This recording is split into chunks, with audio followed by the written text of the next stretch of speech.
नमस्कार, podcast with प्रीति के चौथे एपिसोड में आप सभी का स्वागत है। मेरा नाम है प्रीति चौहान।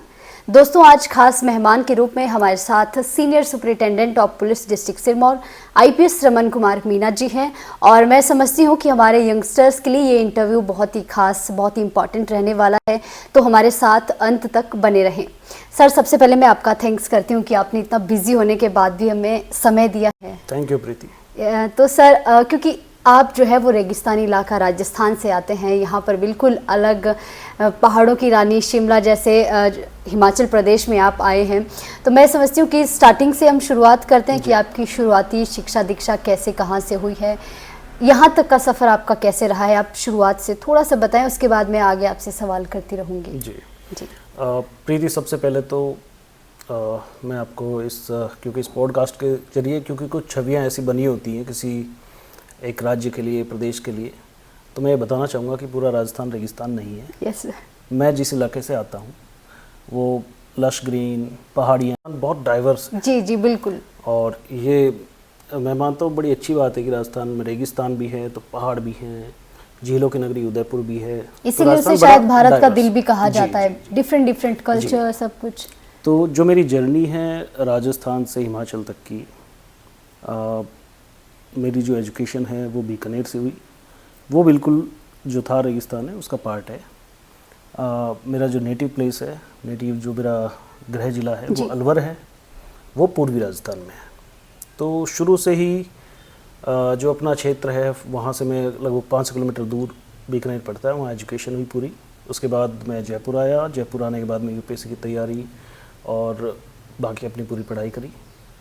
2011 में सेलेक्ट होके उसके बाद जब ट्रेनिंग के लिए गए, ट्रेनिंग के बाद में फिर मुझे हिमाचल कैडर अलॉट हुआ। तो मैं 2013 में मैं हिमाचल आया था, इनफैक्ट पहली बार जी। और इतनी खूबसूरत, इतनी प्यारी सी जगह मुझे हिमाचल लगी, जैसा सुना था उससे बढ़ के पाया। तो अभी तक की जर्नी मेरी जो एक पुलिस ऑफिसर के तौर पे हिमाचल में रही है, तो उसमें मैं मानता हूँ कि सौभाग्य है कि एक इतनी बेहतरीन जगह पे काम करने का मौका मिल रहा है। जी सर, मैंने बहुत सारी बार आपके बारे में सर्च किया है, नोटिस किया है। आप बहुत ही साधारण फैमिली से आते हैं। मैंने आपके माता पिता भी देखे हैं, उन्हें देख के लगता ही नहीं कि उनके बेटे इतने बड़े ऑफिसर हैं। बहुत ही साधारण परिवार है आपके। जो बीवी बच्चे हैं, बच्चों को देखती हूँ तो आज भी मिट्टी में खेलते हैं, बिल्कुल नॉर्मल बच्चों की तरह रहते हैं।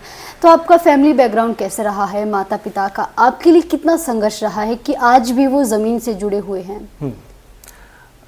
देखिए, मेरे फादर फॉरेस्ट डिपार्टमेंट में थे और मेरी मदर वो घर देखती थी।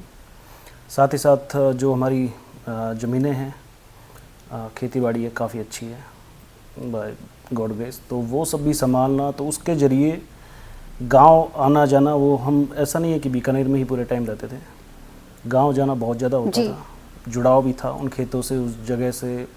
वो एक होता है। हालांकि अभी भी आप गांव जाना बहुत पसंद करते हैं और जाते रहते हैं। नहीं, इनफैक्ट मैं ना सिर्फ मुझे, मेरे पेरेंट्स को भी बहुत पसंद है। आफ्टर रिटायरमेंट मेरे फादर और मदर दोनों अब गांव में सेटल्ड हैं जी, and they are living happily. हम देखते हैं कि रिटायरमेंट के बाद तो शहरों की ओर रुख करते हैं। उन्होंने शहर से गांव की तरफ। जी सर, अब मैं चाहती हूँ कि ये थोड़ा सा आगे बढ़ते हैं। आपके जीवन का कोई ऐसा अनुभव, कोई एक्सपीरियंस, कोई ऐसा पल या कोई घटना जहाँ से आप इंस्पायर हुए यूपीएससी के लिए या आईपीएस ऑफिसर बनने के लिए, पुलिस सेवा में आने के लिए? देखिए, हम जो मिडिल क्लास है वहाँ से आते हैं। पेरेंट्स का भी और हमारा भी एक ही सपना होता है कि अपनी पढ़ाई अच्छे से करें जी, पढ़ाई पूरी करने के बाद में एक अच्छी जॉब ली जाए। और इंडिया में यूपीएससी के जरिए आप किसी भी सर्विस में अगर एंटर करते हैं तो बड़ा अचीवमेंट होता है। तो पहला तो ये एक टारगेट था कि यूपीएससी करना है, और दूसरा इसके साथ साथ जो एक मौका मिलता है आपको सोसाइटी के लिए कुछ करने का, खुद को प्रूव करने का, तो ये एक सबसे बड़ा मोटिवेशन रहा। घटनाएं तो ऐसी बहुत सारी चीज़ होती है जो आपको इंस्पायर करती हैं, लेकिन मेनली जो बेस है, मैं उस बेस की बात कर रहा हूँ। जी, आईपीएस बनने तक के सफ़र में आपके लिए सबसे ज़्यादा चुनौतीपूर्ण, सबसे ज़्यादा जैसे आपकी रूह कांप गई कि कितना मुश्किल है ये काम, वो कौन सी आपके लिए चैलेंजेस रहे? चैलेंजेस, यूपीएससी की जो तैयारी है ये अपने आप में एक चैलेंज है जी। ऐसा कोई मैं ऐसा कोई एक घटना तो मैं याद नहीं करता हूँ, लेकिन बहुत सारी ऐसी घटनाएं हैं जब मैंने ये पाया है कि सारी चीज़ों से ऊपर आपको अपनी पढ़ाई पे फोकस करना होता है, अपने गोल पे फोकस करना होता है। तो मुझे याद है कि 2009 में मैं 2011 बैच से हूँ, 2009 में मैंने एग्ज़ाम दिया और उस साल मेरा एक एक्सीडेंट हुआ। पर यह था कि मेरे फ्रैक्चर था, मैं चल फिर नहीं सकता था, लेकिन बैठे रह के भी मैं अपनी पढ़ाई पूरी करता था। तो एक दिन मैंने ऐसे ही नोटिस किया कि मुझे उस रूम से बाहर निकले हुए कई दिन हो गए थे। तो मैं मानता हूँ कि वो डेडिकेशन वो रखना होता है। यूपीएससी की पढ़ाई आप जो भी कर रहे हैं तो उसमें आप भूल जाइए कि बाहर कुछ और भी है, कुछ और दुनिया है। जितने भी आपके जो आपका ध्यान भंग करे उन चीज़ों से आपको दूर हट के और अपनी पढ़ाई पे फोकस करना होता है। मतलब आप चाहे टांगों से चल फिर नहीं पा रहे हैं, दिल और दिमाग से आप मजबूत होनी चाहिए। मतलब ये चीज़ बहुत ज़रूरी है अगर आपने कुछ बड़ा टारगेट अचीव करना है। सर कौन से अटेम्प्ट में आपका क्वालिफाई हुआ? मेरा थर्ड अटेम्प्ट था। फर्स्ट और सेकंड में जब नहीं हुआ, मैं चाहती हूँ मेन एक्सपीरियंस वो शेयर करें, क्योंकि वो ही इंस्पिरेशन बन सकता है हम सभी यंगस्टर्स के लिए। देखिए, जो फर्स्ट सेकंड अटेम्प्ट वाले, जो फर्स्ट अटेम्प्ट है वो बहुत रेयर होता है जी, क्योंकि यूपीएससी एक साल तो इसको समझने में लग जाता है। बिल्कुल। और सिलेबस इतना भारी भरकम सिलेबस होता है, सबको समझने में उसमें टाइम लग जाता है। तो जब नहीं हुआ तो ऐसा नहीं था, मेरा ये था कि लाइफ में आपके पास में plan A, plan B, plan C हमेशा होने चाहिए। तो यूपीएससी पहला टारगेट था, सेकंड टारगेट भी थे, थर्ड भी थे, ऐसा नहीं था। तो मैं किसी भी पल ऐसा नहीं था कि यही सब कुछ है। हाँ, ऑप्शंस लेके चल रहे थे इसके लिए सब सर्वाधिक है जी। लेकिन अगर यूपीएससी किसी ने बहुत अच्छे से अगर उसने तैयारी की है पूरे मन से, डेडिकेशन से, तो उसके लिए और बहुत सारी राहें खुलती हैं। यूपीएससी या इस एग्ज़ाम का सिर्फ ये नहीं है कि आपको सेलेक्ट होना है, कि आप सेलेक्ट हुए या नहीं हुए।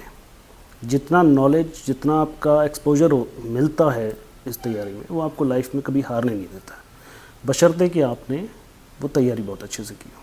बहुत बढ़िया। और मैं समझती हूँ कि यंगस्टर्स ज़रूर इस बात से इंस्पिरेशन लेंगे। सर, आपकी इस पूरी जर्नी में आपके आदर्श कौन रहे, जिन्होंने आपको गिरने नहीं दिया, आपको संभाले रखा, मोटिवेट किया, खूब प्रोत्साहित किया, आगे बढ़ने के लिए और ज़्यादा प्रेरित किया, जब आप गिरे तो आपका साथ दिया?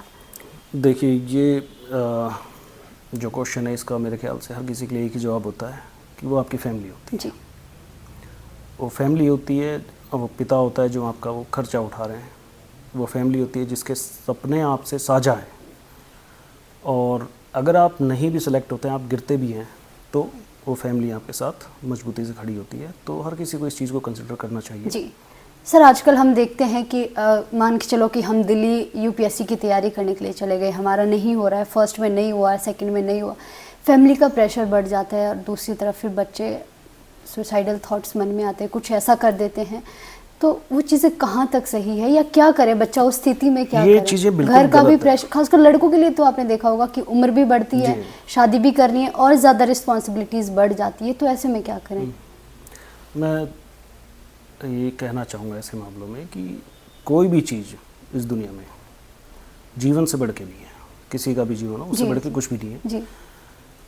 कोई भी व्यक्ति, किसी को भी ये सीखना होगा, चाहे आप इतिहास से सीखें या अपने आसपास की घटनाओं से सीखें, आप किसी भी घटना से सीख ले सकते हैं। जब तक आदमी जिंदा है, जी। जब तक वो शख्स मौजूद है, उसके हजार अवसर मौजूद है। वो प्रूव कर सकता है अपने आप को, आगे बढ़ के किसी भी मौके पे अपने आप को प्रूव कर सकता है। इसलिए बने रहना, मैदान में बने रहना, जंग में आपका खड़े रहना, वो सबसे ज़्यादा ज़रूरी है। जी। तो किसी को भी अगर सुसाइडल थॉट या इस तरह की कोई घटना या निराशा में या डिप्रेशन में जा रहा है, तो नहीं, आप मौजूद हो, अवसर मौजूद है, अवसर वापस आएंगे आपके पास में। ये नहीं तो कुछ और अवसर आएगा। बिल्कुल बिल्कुल। बहुत सारे, मतलब यूपीएससी या इस तरह की कोई गवर्नमेंट जॉब के लिए या अपने किसी एक लक्ष्य के, वही सब कुछ नहीं है। जी। बहुत सारे लोग ऐसे हैं कि उन्होंने बहुत सारे फील्ड्स में फेल हुए, लेकिन उसके बाद में किसी एक फील्ड में उन्होंने अपने आप को प्रूव किया। तो मैं यही कहूँगा कि किसी को भी निराशा को इस लेवल तक नहीं लेके जाना चाहिए अपने दिमाग में कि वो वापस लौट के आ ही ना सके। सर, वैसे आप बहुत ज़्यादा पुराने तो नहीं है, 2011 बैच के अधिकारी हैं, तो तब से लेके अब तक क्या चेंजेस आए हैं? क्या उस समय कितना टफ था यूपीएससी क्रैक करना, या आज टफ है? क्या बदलाव आपने इस दौरान देखे हैं? क्योंकि तकनीकी युग में बहुत सारी चीज़ें बदली भी है, तो आपने क्या बदलाव अनुभव किए हैं? देखिए, यूपीएससी हमेशा से टफ रहा है जी, और यूपीएससी आने वाले टाइम में भी टफ रहेगा। इसका आज के समय में थोड़ा सा एक प्लस पॉइंट ये हो गया है कि टेक्नोलॉजी है, आपकी रीच है चीज़ों तक। जब हम पढ़ते थे उस वक्त तो 2011 के आसपास, तब ये ऑनलाइन चैनल या ऑनलाइन पढ़ाई वगैरह इतनी ज़्यादा नहीं होती थी। जी जी। तो उस वक्त की पढ़ाई बुक्स पे बेस्ड थी पूरी तरह। अभी भी बुक्स पे ही चल रहा है, लेकिन आपको ऑनलाइन बहुत सारा मटेरियल मिल जाता है, बिल्कुल सर, बिल्कुल गाइडेंस मिल जाती है, लेकिन साथ ही साथ वो टेक्नोलॉजी आपको आपका ध्यान भी बटाती है। जी। तो चैलेंजेस तो हमेशा से हैं, नए चैलेंजेस ऐड होते हैं तो नई सुविधाएं ऐड हो रही है, उसके साथ साथ चैलेंजेस भी आ रहे हैं, उसके कुछ ड्रॉबैक्स भी आते ड्रॉबैक्स हर ही चीज़ हैं। के होते हैं। जी सर, एक बड़ा अनोखा सा सवाल मैं आपसे कर रही हूँ, आप चाहें तो उत्तर दें अन्यथा ना दें। कहते हैं कि यूपीएससी करना ज़्यादा मुश्किल है या फिर इश्क करना ज़्यादा मुश्किल है? यूपीएससी को क्रैक करना भी बहुत बड़ी बात मानी जाती है, तो आपको क्या लगता है? देखिए, दोनों ही चीज़ों का मैं ये कहूँगा कि दोनों ही करना एक अलग बात है, मुश्किल चीज़ है कि उसको निभाना। आपने यूपीएससी क्लियर कर ली, उसके बाद में वो पूरे वो एक आपका एक पड़ाव है, आपने उसको क्रॉस किया, लेकिन उसके बाद अब जो अगले 30-35 साल असली जर्नी वहीं से शुरू होती है। इश्क में भी ऐसा ही है, आपने इश्क किया लेकिन उसके बाद उसको निभाना, कि उसको आप किस स्टेज तक लेके गए, वो चीज़ आपने कितनी ईमानदारी से निभाई, वो मैटर करता है। जी सर, मैं आज भी देखती हूँ आपकी जो धर्मपत्नी जी है वो आपके साथ बैकबोन के रूप में आपके पीछे रहते हैं, उनका आपकी जर्नी में किस तरीके का सहयोग रहा है? देखिए, घर एक ऐसी चीज़ है जो जितना आपके लिए खुशगवार रहे उतनी आपकी जर्नी आसान हो जाती है। तो मैं ये मानता हूँ कि मैं लकी हूँ इस मामले में कि मेरे घर की जर्नी, वो जो घर का माहौल है वो उनकी वजह से बड़ा खुशगवार रहता है। जी। बच्चे हैं, उनकी वजह से भी एक अलग मोटिवेशन हमेशा रहता है। जी सर, पिताजी से आपके कैसे संबंध रहे? क्योंकि हमने सुना है कि बाप बेटे का जो रिश्ता होता है वो बस के ड्राइवर और कंडक्टर की तरह होता है, बात बहुत कम करते हैं, काम के लिए बात करते हैं, फीलिंग इमोशंस वो एक दूसरे को एक्सप्रेस नहीं कर पाते हैं। तो आपका कैसा रिश्ता अपने पिताजी से रहा? पिताजी से रिश्ते का जो, वैसे तो उनकी तरफ से जो भी केयर या आपको जो भी सपोर्ट चाहिए वो हमेशा रहा, लेकिन उनसे एक चीज़ और रही, अनुशासन। वो थोड़े सख्त मिजाज थे। मैं कभी कभी सोचता हूँ कि वो ज़रूरी भी था शायद, क्योंकि लाइफ के जैसे टीनेज में आपको डिस्ट्रैक्ट होने के लिए बहुत सारी चीज़ें होती हैं, तो उनका जो एक सख्त मिजाज था, तो आज मैं ये पाता हूँ कि जब मैं खुद पिता बना हूँ तो मैं ये पाता हूँ कि वो ज़रूरी था। बिल्कुल, बहुत सही। हमारे माता पिता भी हमें यही कहते हैं, जब खुद मम्मी पापा बन जाओगे तब समझ में आएगी चीज़ें। इनफैक्ट मेरे पिताजी अभी पिछले दिनों जब आए थे, करीबन 1 महीने के आसपास वो रुके जी। और मैं रोज़ जब भी ऑफिस से जाता शाम को हम बैठते हैं, खूब बातें, मतलब इतनी बातें मैंने कभी उनसे लाइफ में की ही नहीं। जी सर, आप बचपन से आईपीएस ऑफिसर बनना चाहते थे या कुछ और आपका सपना था? नहीं, बचपन से मैंने यही सोचा था और आप वो बने भी? जी, बना। चलिए सर, कुछ रैपिड फायर आपके साथ कर लेते, कुछ एक क्वेश्चंस है हमारे पास। आपके पसंदीदा खिलाड़ी कौन है? सचिन तेंदुलकर। और फेवरेट गेम? फेवरेट, क्योंकि क्रिकेट ही देखते हैं, क्रिकेट ही खेला है, क्रिकेट है, लेकिन फुटबॉल मुझे बहुत पसंद है। जी। Favourite movie? मूवी की लिस्ट मेरे ख्याल से करीबन 500 के आसपास जाएगी। अगर मैं बोलूं फेवरेट, टॉप टू भी चूज़ करना थोड़ा सा मुश्किल है मेरे लिए, लेकिन द मैन फ्रॉम अर्थ, ये 2007 की एक मूवी है हॉलीवुड की, और मतलब वो आपके सोचने का तरीका जो है उसको पूरा बदल देती है। मूवी से याद आया, 12th फेल मूवी अभी आई थी और मैंने देखी सर, मैं उससे इतनी इंस्पायर हुई, वो इतनी बढ़िया मूवी है। मैंने कभी मूवीज़ नहीं देखी है, बट वो मूवी को देख के मुझे लगता है कि हर किसी का दिमाग बदल सकता है, हर कोई दिल से सोचने के लिए मजबूर हो सकता है। आपने देखी सर? मैंने देखी। कैसी लगी?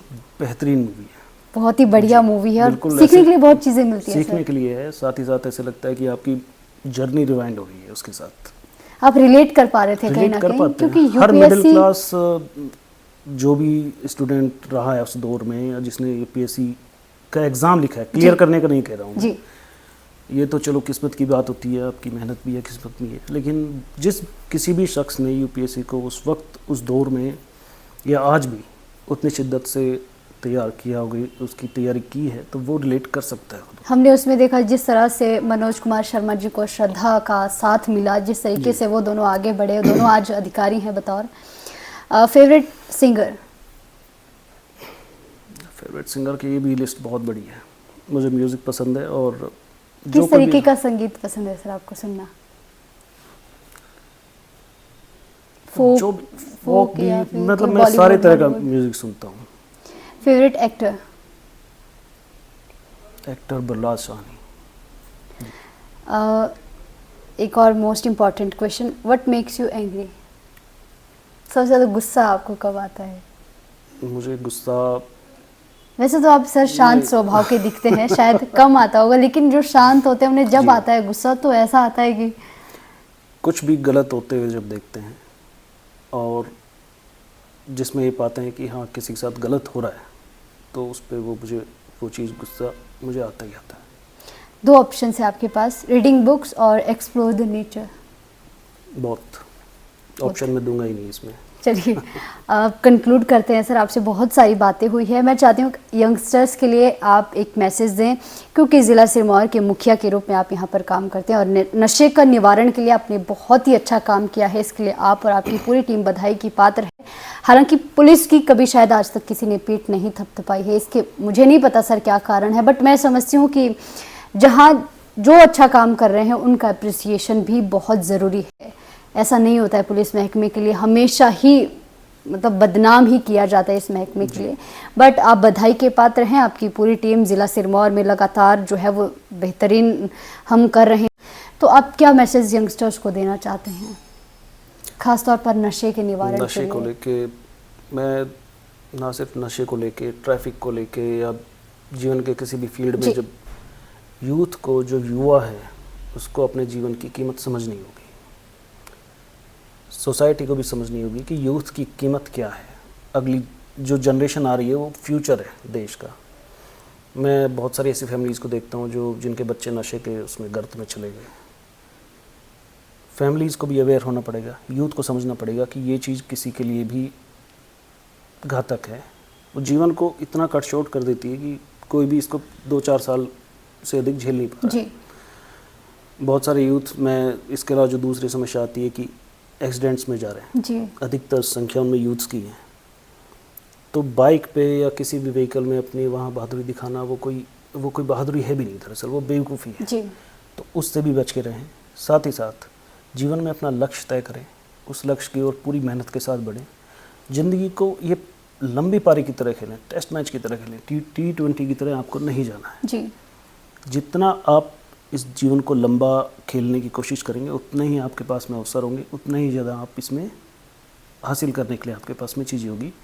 इसलिए नशे से बच के रहें, किसी भी तरह के डिप्रेशन की तरफ ना जाइए जी। और अपनी कीमत समझिए कि देश के लिए, परिवार के लिए, समाज के लिए उनकी क्या कीमत है और खुद वो कितना कुछ अचीव कर सकते हैं जीवन में, ये उन्हें समझना होगा। जी सर, आजकल हम तो देखते हैं कि कोई किसी चीज़ की तैयारी करे, एग्ज़ाम की मान लीजिए, तो एक बार पास नहीं हुए, दूसरी बार भी पास नहीं हुए, वो थर्ड टाइम में अपना आपा ही खो बैठते हैं। पेशेंस नहीं है यूथ में। इसके बहुत सारे रीजंस हैं। आपको क्या लगता है कि क्यों ऐसा है आजकल यंगस्टर्स में ये चीज़? मैं पाता हूँ उसका रीज़न, जो मेरी नज़र में जो मुझे लगता है वो ये है कि हमने एक चीज़ को सब कुछ मान लिया है कि यही वो चीज़ है, अगर ये हासिल की तो सब कुछ ठीक है, नहीं किया तो कुछ भी ठीक नहीं है।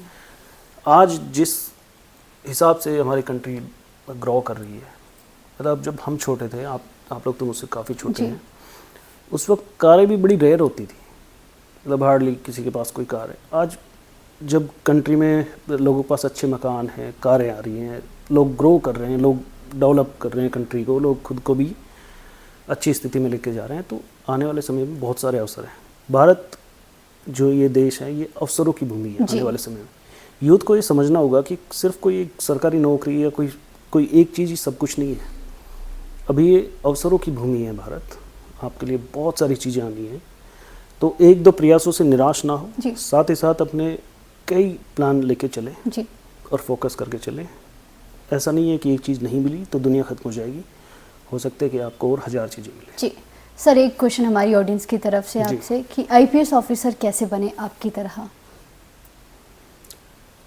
मैं फिर कहूँगा कि अपना लक्ष्य तय करें, पूरी शिद्दत से, पूरी मेहनत से अपनी तैयारियों में जुटें और ये सीखें कि अपने लक्ष्य की ओर कदम किस तरह बढ़ाने हैं। रोज़ अपने लक्ष्य तय करके उस यूपीएससी के एग्ज़ाम को आप क्लियर कर सकते हैं।